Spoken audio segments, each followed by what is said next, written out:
The biggest difference that we have between residential real estate and commercial real estate, other than these rules and compensation and the like, the biggest difference we have is commercial, it's all about the numbers. So would it be of benefit to you if you had somebody out there compiling numbers for you that are relevant to your marketplace? Would this be of value to you? Yes. Yes. The government is here to help you.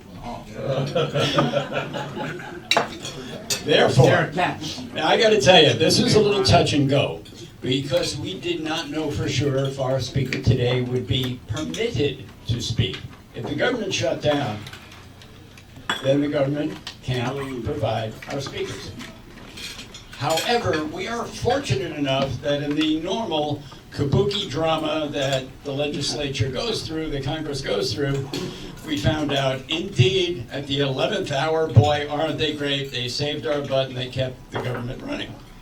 As a result, we are fortunate enough today to have someone who is of assistance to you in getting the numbers that are going to be relevant to you and to your marketplaces and to your customers.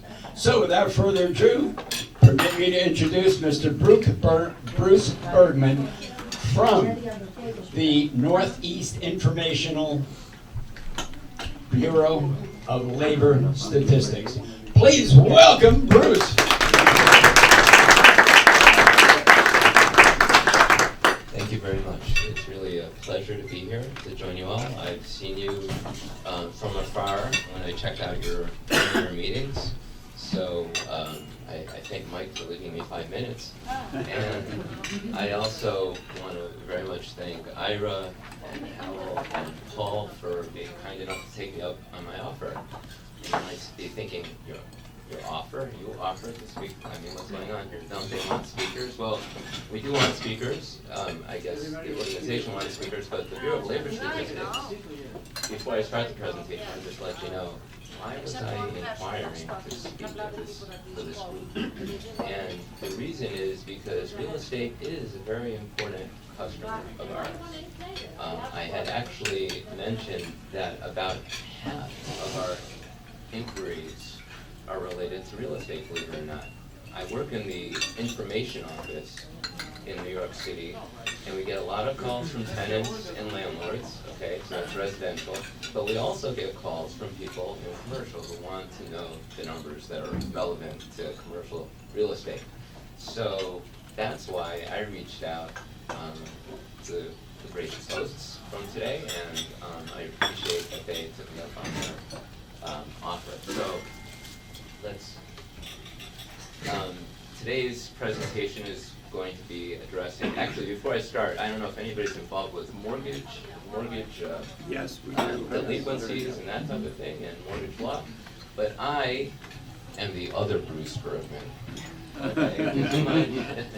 You might know that in Long Island there's another Bruce Bergman who's very much involved with mortgage law, and actually had the Real Deal contact me about something. They were intending the other Bruce Bergman, and they called me.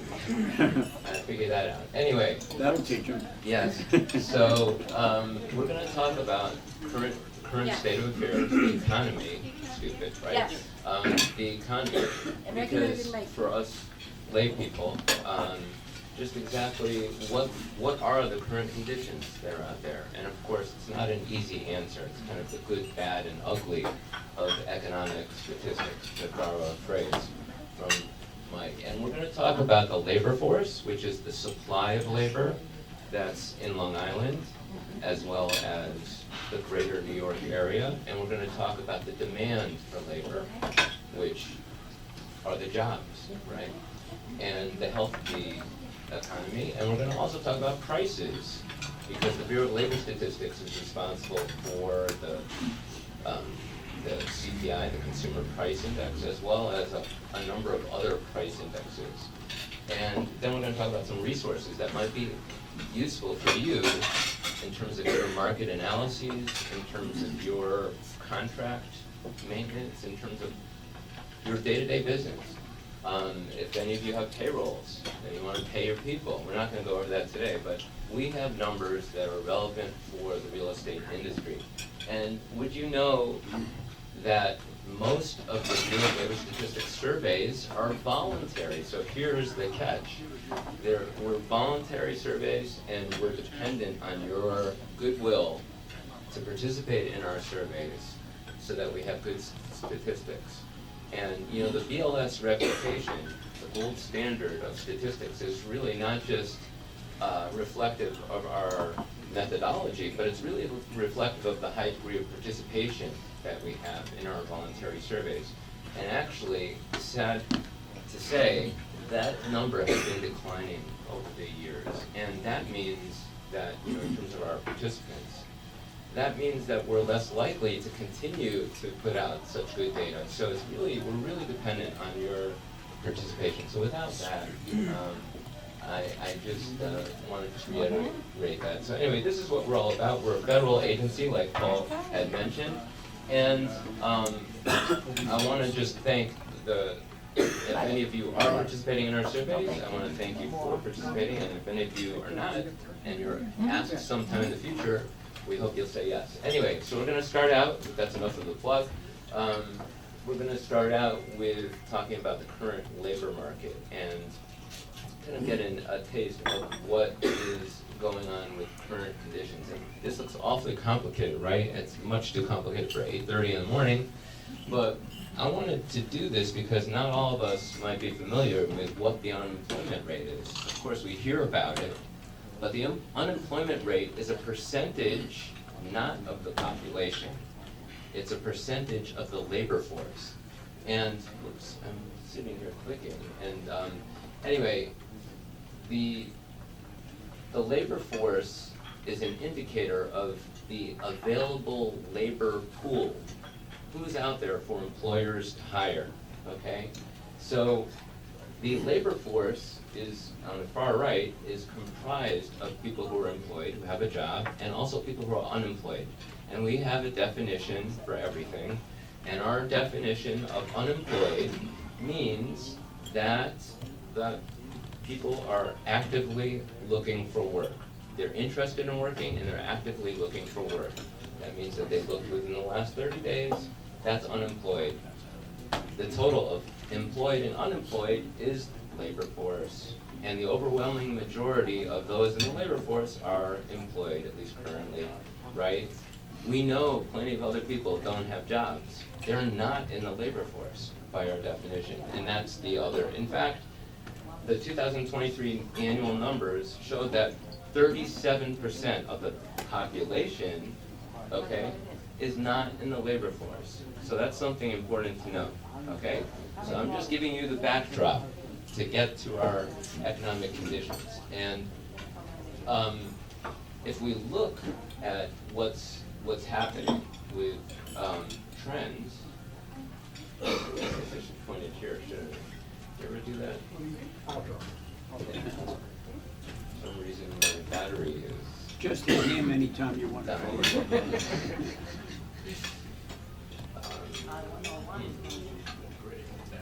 Hey, Okay, Bruce, yes, okay.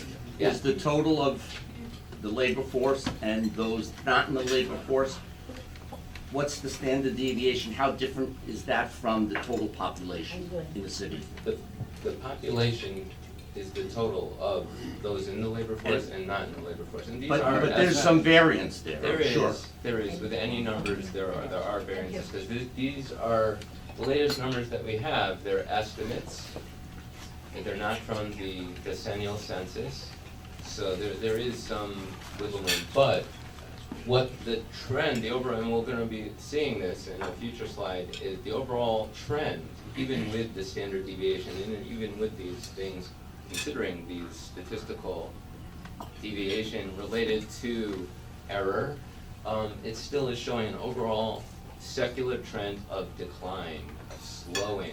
It's not actually going negative, but the growth is slowing, and that's part of life. So, but let's just step back and look at 2024 compared to 5 years ago, right? Let's not think about what happened in between. COVID and everything else. And you can actually see that the numbers are somewhat similar, right? And it's good enough for government work, right? But anyway, but you can see that about 61% of the population is participating in the labor force, both years. We have a very similar economy right now, at least in terms of the labor force, to what it was in 2019. The employment population ratio is one of our indicators. And I'm sorry, Paul, I'm standing right in your... No, I just got the word seat in the house. I gotta get here early. And it's about 58, 59%. Things are looking up, things are improving. As we know, the latest numbers regarding the unemployment rate actually showed kind of a tick up, right? And over here, these numbers are seasonally adjusted, and you can see they are a drop higher. That's not necessarily a bad thing. The higher unemployment means that more people are looking for work. It could be that they came off the sidelines and are now from not in the labor force to being in the labor force. So that's the current look of the labor force. And if we look ahead, BLS also projects into the future, and you can see here the overall secular decline that I was mentioning before.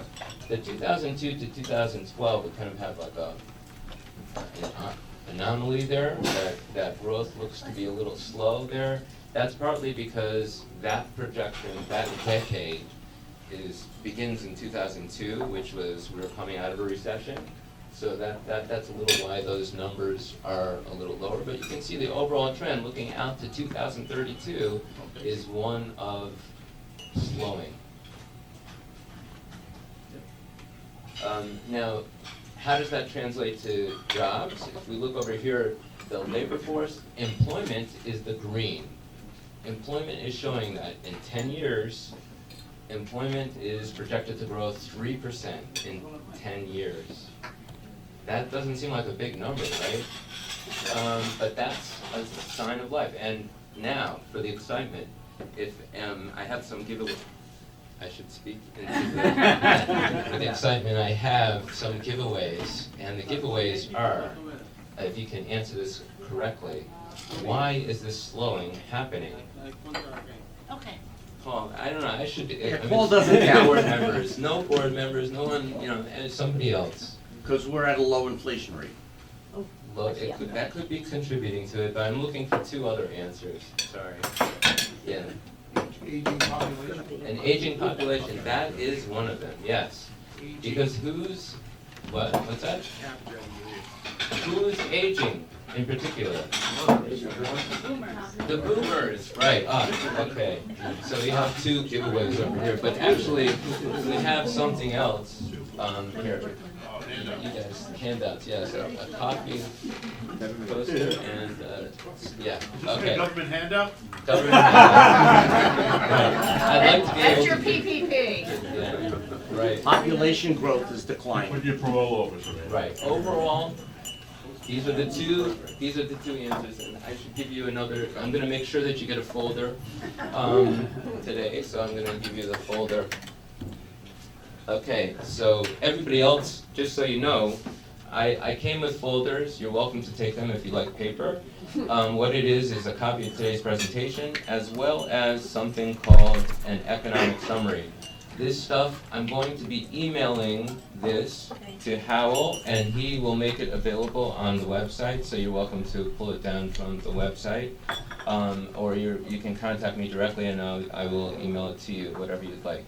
So, those are the two factors.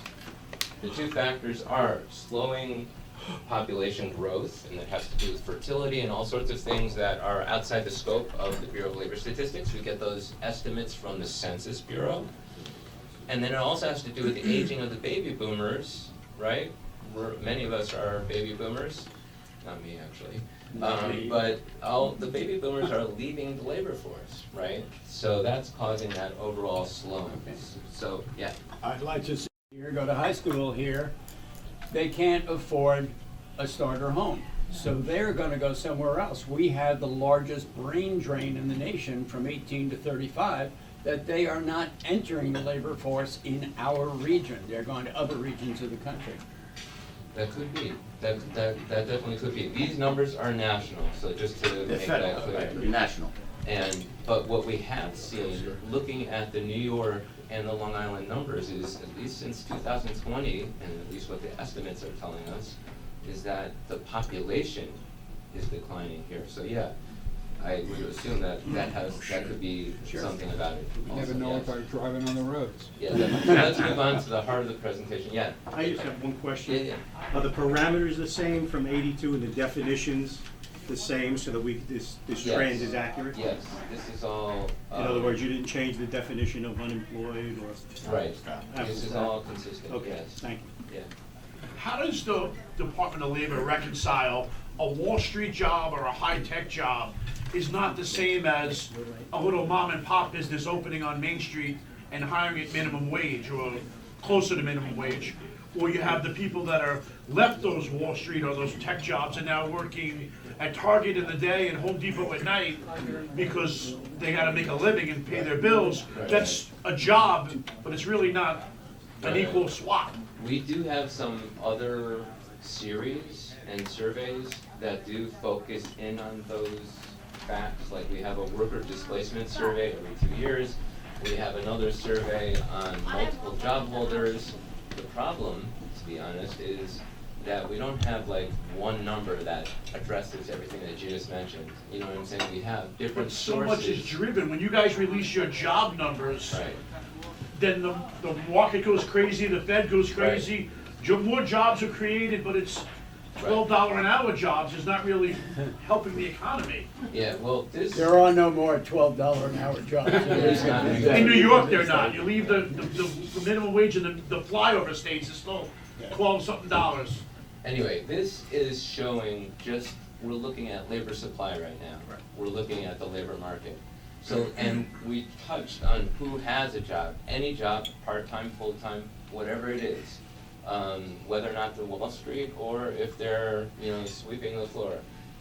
But let's drill down now and look a little more specifically at different industries. And what you see here is United States employment growth by broad, what we call super sector, because I can't fit every single industry on one slide, right? So, and you can see here, there's one story, if we look at these top numbers, and that is nationally job growth in most sectors has slowed. So that is the story. You can see that certain industries like education and health, that's a growth industry, and it has added more jobs and at a higher rate over the last year than the previous year. Government, right, that's another one that added jobs this past year at a hefty pace. But you can see that leisure and hospitality, not so good. Maybe in Long Island it's been good with restaurants, but banks aren't compared to lending. 1 year earlier, it has slowed. And banks, forget it. But real estate, you'd be happy to know, at least real estate is one of the nationally and also here on Long Island and in the New York Met area, real estate does seem to have continued at about the same rate. I think in the Met area, it's added thousands of jobs in the past 2 years. So this is what you have in the local area. Now, this is just over the year, the latest year.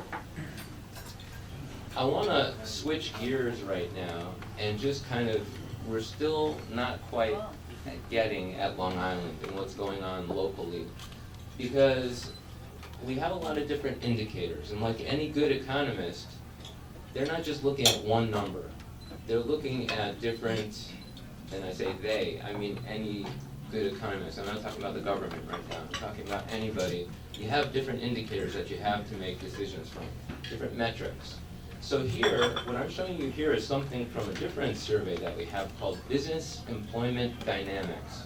And what that is talking about is job creation and job destruction. And what that means is, every month you have job numbers that come out, a monthly job report, right? That's like a snapshot of numbers, okay? This is how many jobs we had on the first Friday of the month, right? Or whatever it is for the previous month, get those information on the first Friday of the month. So, but what we have over here is showing you all of the job activity that's happening during that month, or during that year, or during that quarter. What we're talking about is that these businesses, they're hiring people, did they expand? Are they adding jobs or not over the month? And where did those jobs come from? Did they come from new businesses, or births, or did they come from expansions? And what I'm showing you here, I didn't make up these numbers, I just pulled the numbers, and you can see that relatively speaking, if we look back to 2019, look at that like tannish line and of births, you can see that it's pretty solid right now in New York State. These are the New York State numbers, okay? And you can also see that the overall number of gross job openings looks pretty solid, at least compared to prior to the pandemic. So that's one additional piece of information that we can now have. And now we're looking more at the supply, we're looking at the demand for jobs right now as opposed to the supply of labor. Excuse me, Yeah, what are other openings that are not births or, that's a great idea. If I had more handouts, I'd give you one. But what that is, I'm glad that people are participating today. It's a good group, I know. Maybe that's the other reason why I asked to come here. But other expansions are sometimes you have businesses that are seasonal, right? They close, they open, they close, they open. So we have something called an employer identification number, and if they match, even though they might not exist for 2 quarters. So that's what that is. Yeah. Bruce, Yeah. what about job elimination and jobs that are going outside the country? We've lost those jobs. So that's a Right. That's on a the flip side. counterbalance to that. Right. I try to think positively. What do you want? Facts are facts. Yes. Bottom it line is bottom line, though. It is, but it gets the picture becomes a lot different. But usually, just so you know, with this series, it's very interesting. Usually, the gross job loss, it's kind of like a balance, right? So what you see more activity among the gross losses as well, but I don't have those numbers at the tip of my tongue right now to give you, but I would be happy to get back to you on that. But one other side that we can look at is more from the demand side, is hiring and the actual job openings that an employer has. This is something else that we track in a different survey, of course, not in the same survey. It's called the JOLTS survey, Job Openings and Labor Turnover. And what this is showing you is very positive numbers for New York. New York State was, I believe, one of 6 states to have an uptick in the number of job openings last month. Just 6. And you could see how the rate actually picked up over the past month. And it's not trending down right now. So we have some good signs in New York State.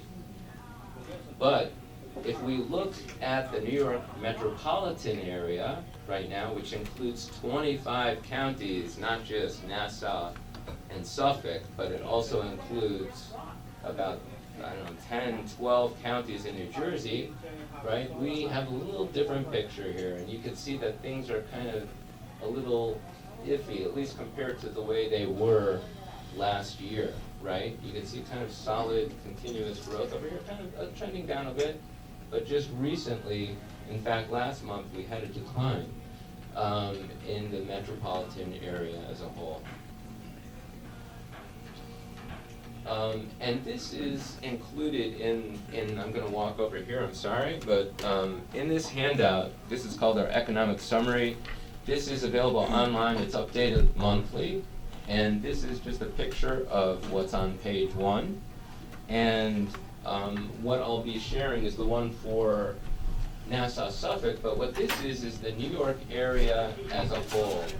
You can see the industry breakout. We looked at an industry breakout before, and you can see over here, the growth over the latest year was 0.9%. 0.9. That's not a very big number, right? But New York added a good number of jobs. The New York metropolitan area added a very good number of jobs. But you can see most of the growth was centered in education and health. And I could be more specific than that and say healthcare. And does anybody know why healthcare is doing consistently well? We're getting Yeah. older. Baby boomers. Yeah, baby boomers. People are living The longer. aging, right, the aging, and this has been a long-term trend, and we're seeing it with our very own eyes. It's also somewhat recession resistant, right, that sector usually, and so that's the story over there. And you can see the overall trend over here for the New York Met area compared to the United States. Okay, so that's a lot of appetizer for our main course over here, which is Long Island. And nationally, we see kind of a messy story, with all due respect. Yeah, I'm sorry. Sorry, I just had a question from 2 slides ago. When you said that their job openings have been on an uptick in New York, is that just, are those jobs that were existing that are open now? Is that a combination of new jobs? How? I'm glad you asked that question because I was remiss. For something to be counted as a job opening, it has to satisfy 3 criteria. The first is the company there has to be a position that exists. There has to be work that can begin within 30 days, whether or not somebody is hired. It has to be current. And most importantly, the company has to be actively recruiting outside of the company. So, to meet those 3 criteria, So that's a basically, job opening. so it's a combination of new jobs that are being created that need to be filled within 30 days, as well Anybody as coffee or existing jobs that are vacated that now need to be refilled. coffee? So it's a Right, combination if they're of- recruiting for it, yes, Yeah, okay. it's counted, yeah. Mhm. So anyway, this is looking at the 5-year, let's look back to 2019 and see what happened here in Long Island. And you can see that, let me just give you more of a context, that nationally, What's that? employment grew about 5% What's that? in those 5 years. And in the New York metropolitan area, it was around 2%, rounded. And in Nassau, Suffolk, it was half of that. It was like 0.8% in 5 years. That's the net change in jobs in Long Island. So you can see over here the way it pans out with the different industries, and you can see that leisure and hospitality, at least in Long Island, in 5 years has been pretty solid, right? And I read about these restaurants opening up over here, and it's really, things seem to be continuing in Long Island. Yeah, but even amongst the big industries, the big industries are professional business services and education and health, where Long Island saw growth, the growth was not as solid as it was nationally. You know, we lagged the growth rate for those large industries. And financial activities is another one where financial activities includes real estate, it includes insurance, finance, and it also includes rental and leasing. So that's the story over here. You see a very mixed picture for Nassau and Suffolk County. So what does the future hold? This is why some of you might have come today. That we have, looking at our projections, 10 years into the future, what do we see? Kind of more of the same, at least. And this, we don't do any forecasting. We don't forecast recessions or anything like that. We don't look at the business cycle. We're just assuming that everything's going to be fine, but a continuation of existing trends and existing growth. You can see that healthcare is definitely the jobs generator, followed by transportation and warehousing and professional business services. You can see on the very bottom, I don't know if you can't see on the very bottom, it's retail trade on the very bottom. Is that replaced with online or? That's part of the story, but even the non-brick and mortar is included in retail trade. So it could be, but that's a big part of it. You can see also construction. These are not extremely heartwarming numbers for construction. And even leisure and hospitality don't look to be so strong. But I want to remind everyone the overall growth is anticipated to be on an annual basis 0.3%. So in the scheme of things, it's not so terrible, let's say, you know, when we're having 0.8% growth in the New York metropolitan area. I mean, of course, I would like it to be higher, you know, but I'm just saying in the big scheme of things, this is the average growth rate that we're projecting nationally, which is not a lot. Anyway, okay, so let's completely switch gears unless there's somebody who wants to ask any questions about the employment. Yeah. Quick question. I'm trying to understand the relationship between the labor force and maybe leasing commercial space, right? So an example would be, let's say Dulles General is looking for 20,000, right? And we want to find out, okay, if all these people are being unemployed, right? And we want to lease the space to a national vendor, which we deal with on a regular basis. How can we guide them to go to a certain space to get that commercial space if all these people are being laid off? What's the relationship between the unemployment and us being able to lease commercial space to national vendors? How does that help us? Do you have any information, indicators that can help us in that area? Yeah, by training, I'm an economist. I don't really know anything about real estate, if you didn't notice that already. But you know, it's very interesting. Preparing this presentation, I did learn a lot about it. And all I can say to answer your question is, you know, our information helps you make decisions. And if you might be, you know, the labor market, if you're hiring people, just have an idea of what's out there for the labor market, the health of the economy, the overall health, is it a good investment environment, these types of things. But in terms of where the space is, which states might be more lucrative in that respect, that's information that's a little harder to, I'm just trying to understand the correlation between the labor force Yeah. and the commercial Yeah. leasing. Not necessarily the location, right? Right. Just the relationship. There's not a direct relationship. Okay. There isn't, yeah, unless population. This is more, the reason why I started with the labor force is just to kind of give you from population to get to employment trends. That's our bread and butter, so to speak, at the Bureau of Labor Statistics, yeah. How does New York being one of the states that, you know, people are moving out of state, how do those numbers skew these numbers? The numbers don't get skewed because people are moving out of state. The numbers are representative of what's out there right now. But one thing I would mention is, you know, I know that people have skepticism sometimes when looking at these numbers, and you know, one thing to remember is that the national data, in terms of reliability, when we look at estimates, which many of these are estimates, they're not actual census numbers, so there's statistical error. So just keep that in mind that the state numbers and then the county numbers, you know, when you get down that low, sometimes the higher aggregation is more reliable, if that makes any sense. So, yeah. Yeah. How are the numbers affected by a W-2 person becoming a 1099 person? Do you take those people into account? The employment numbers that we have, at least in those projections, include everyone who satisfies the definition of being employed, which has nothing to do with either of those. As long as they have a job and they're working, that's what's counted. But for our other surveys, like the JOLT survey that I mentioned to you before, and many of our other surveys, they're referring to wage and salary workers who are on payrolls. So they're not going to be getting the self-employed. You're not going to be seeing them. But when we talk about the labor force, they are, and we're talking about those people in the resident labor force who are employed. We are those people. So does that help? Anyway, let's move right along because it's already 9:30.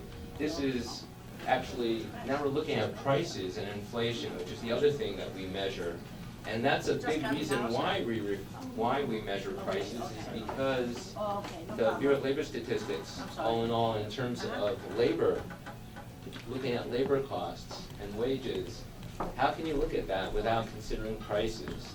So, and that's exactly what this chart does, is you can see in the New York metropolitan area, the overall inflation rate, which is measured by the consumer price index in green, you can see how that rose and then has declined. It slowed, I should say, to be more exact. And you can also see how the wage numbers have not come down as fast as the consumer price numbers. They're right around 4%, a little more than 4% for wage growth.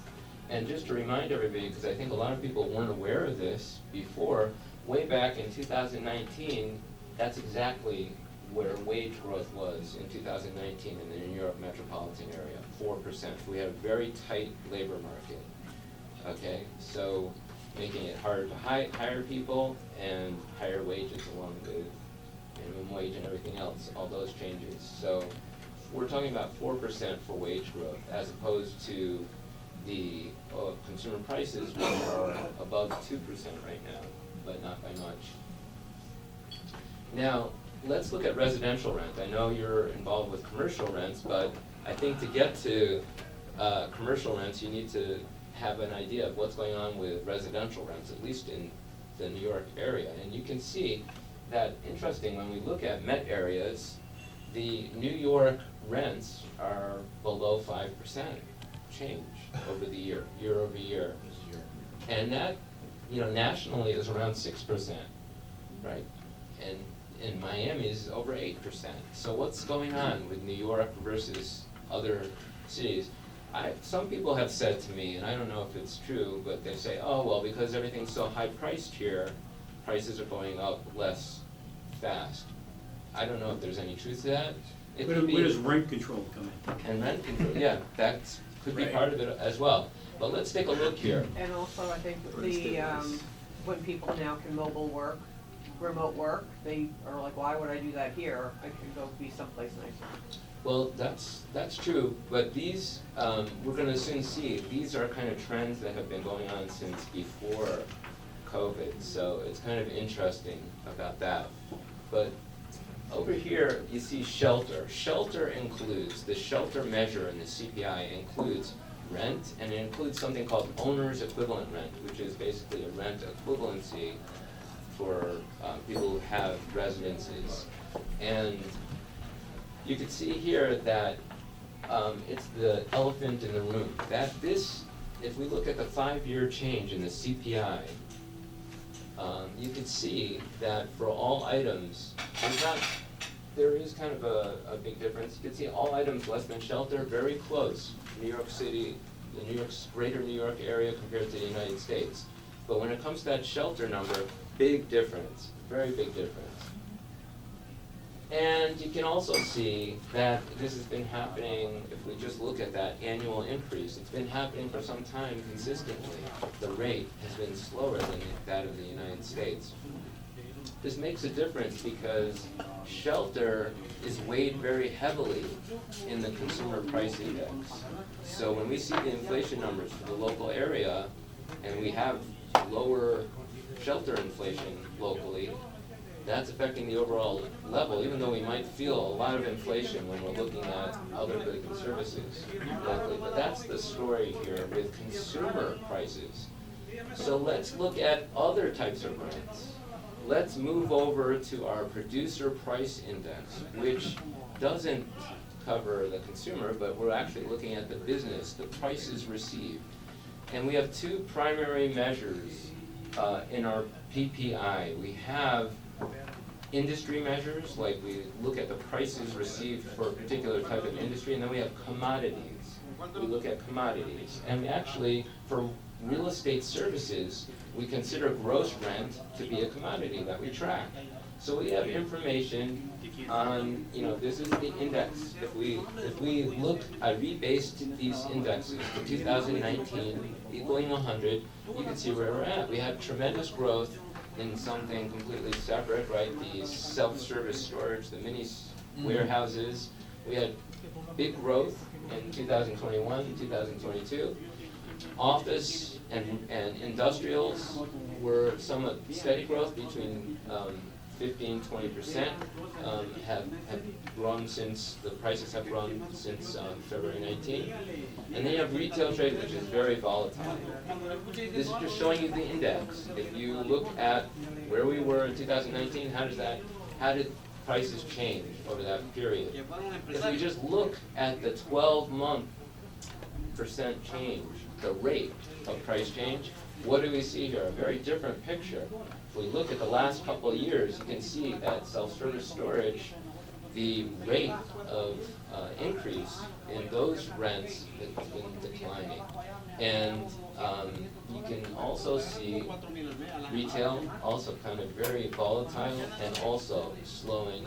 But you can also see that industrials have lately picked up, kind of broken from the crowd, so to speak, in terms of the rents received.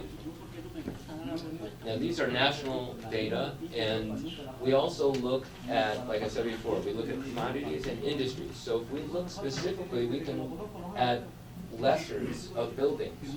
We break that out by type. So we can look at shopping centers and retail stores versus other non-residential buildings and facilities, which actually I believe they include ports, but they also include auditoriums and the like. And we also have manufacturing. You can see that manufacturing and industrial buildings actually picked up over the past year in terms of the prices received. So these are some good signs, I guess, for a segment of the real estate industry. Now, what about brokerages? We had a lot of talk about what's happening with the commission changes and everything like that, and the implications for residential sales and everything like that going forward. But you can see over here that in terms of non-residential property leases, pretty steady, the leases. But then for sales, non-residential property sales, what's happening there? If I had something else, yes, yeah, that was easy, right? I give you very easy stuff, right? But that's what happened, is that the industry rates, there seemed to be a definite direct correlation in terms of the prices received for sale, when you're talking about sales. And something else that you can also see, we actually have an index for new construction in the Northeast. And these are the lowest numbers that we've seen since, I believe, 2017, 2018, in terms of the over-the-year change in prices received for non-residential building construction. I'm sorry, what is that number? This number? Yeah. The actual number, or No, what I'm it's saying price representing? increases is the It's rent, the- is the cost of construction, what is? This is really looking at the industry, but it's a special index. So it's looking at construction, and we're looking at all of the different receipts that come into construction, but we're limiting it to over the year. We're limiting it to the new non-residential building specifically, not overall construction, but specifically those construction companies that are involved with new construction. Right, it could be any type. The cost of construction. Yeah, this is reflective of the prices that they're receiving for whatever it might be. They could be. I'm sorry, Yeah. rents or the cost of construction? Okay. I mean, it's Well, that was the last slide. It is All right. complicated. I'll just tell you quickly that you can have different receipts. So like say office lessors, I'm just talking a different industry right now. Lessors have, not only do they have gross rents, but what are other receipts that somebody who's leasing has? Utility charge. Charges, but you have something else. Come on, you guys. Management fees. Fees, and something else, it begins with a C. Commissions. We're not allowed to talk about those. Recognize a lot of these numbers don't show, if we see a downward trend, that doesn't mean rents are going down or that construction costs are going down. This is the first derivative. This is the rate of change. This means the cost of construction is not escalating the way it was. Right. When we saw people unwilling to go to work and supply chain issues that drove up the cost of the materials that went into construction, we had a real spike. Things were incredibly high in 21, 22. Now, those are under control, the logistics are under control, so the rate of increase is decreasing. Right, that's- So that doesn't mean that the prices are going down, it means they're not going up as fast as they were. Right, absolutely. First derivative as opposed to direct cost. That was very good. I'll be here always. Try to be Well, all. we have a job at statistics. There'll be a quiz at next month's meeting. There you go. Thank you. So, I hope I've shared with you the good, the bad, and the ugly. To use a borrowed That's our phrase. theme. And 5 minutes, another borrowed phrase. But just to quickly wrap it up right now, we have a couple tools that are on our website that everyone who I've shown these to has said, this is really great. I feel like it could come in very useful. And one of them is what we call the wage and employment and wage data viewer. And you can look county by county, and this is from the quarterly census of employment and wages. So there's no estimation going on over here. These are census numbers. They reflect everyone who has a payroll. That's the limitation of these data. But you can see over here, like if we wanted to look, really kind of dig down and see what else is out there in Nassau County or Suffolk County, you can. And this is just an example of the output. You just make those selections, 2 selections on that URL that I provided over there, and you can sort by column very easily, and you can see, there were new multifamily housing construction. There were 36 of these units in Nassau County in the 3rd quarter of 2023. And you can see that they had 23 people, 23 employees.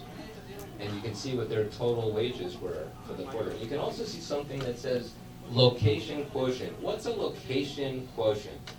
A location quotient indicates saturation. Is this industry overrepresented in the local area?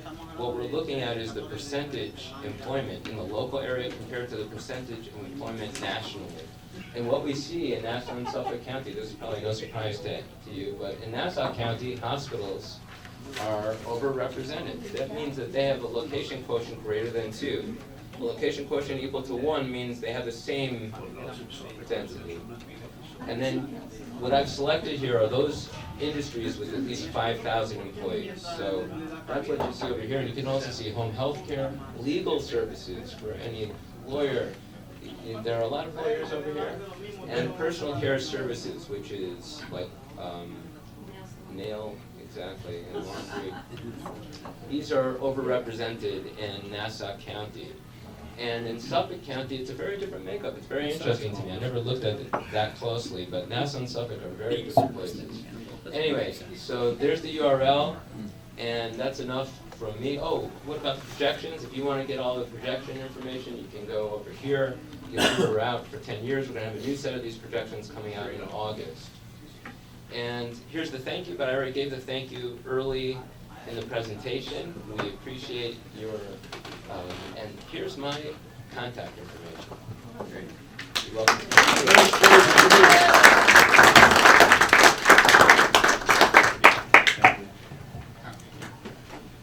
That's like taking a drink from a fire hose, isn't it? Really, we've got a lot of stuff there. Bureau of Labor Statistics.gov. Let's start the room backwards today.